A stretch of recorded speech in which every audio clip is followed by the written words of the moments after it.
నేను తిన్న భోజనానికి వెళ్ళను, ఆ ముసుగు తీసే ప్రభుని హృదయంలో పెట్టుకుని వెళ్ళి ప్రార్థన చేసుకుని తినేసిరా.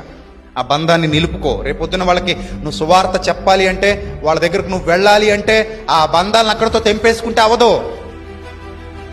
క్రీస్తును వాళ్ళు గౌరవంగా అంగీకరించాలంటే నువ్వు ముందు వాళ్ళ ముందు గౌరవంగా నిలబడదు. ఎందుకంటే క్రీస్తు ఎవరికంటికి కనబడేది ఎవరు? మనమే. క్రీస్తు వచ్చి ఎవరితోనూ సువార్త మాట్లాడేది ఎవరు? మనమే. క్రీస్తును పరిచయం చేయాలంటే ఎవరు పరిచయం చేయాలి? మనమే. క్రీస్తు పరలోకం నుంచి దిగొచ్చి ఆయన ఇప్పుడు బోధించట్లా, ఆయన ఇప్పుడే సమాజంలో తిరగట్లా, ఆయన ఇప్పుడే సమాజంలో అందరి మధ్యలోకి వెళ్ళి జనసమూహాలను వెంట పెట్టుకుని నడవట్లా. ఆయన్ని ఇప్పుడు మోసుకెళ్ళేది ఎవరు? మనమే. మరి మనమే క్రీస్తుని మోసుకెళ్ళేటప్పుడు మనం ఎలా ఉండాలి? పంజరంలో పక్షిలా ఉండాలా? పంజరంలో పక్షిలా ఉంటే ఇంక నువ్వేం చేస్తావు? సువార్త. నువ్వేం చేస్తావు? సేవ. విశాలమైన దృక్పథం కలిగి ఉండు.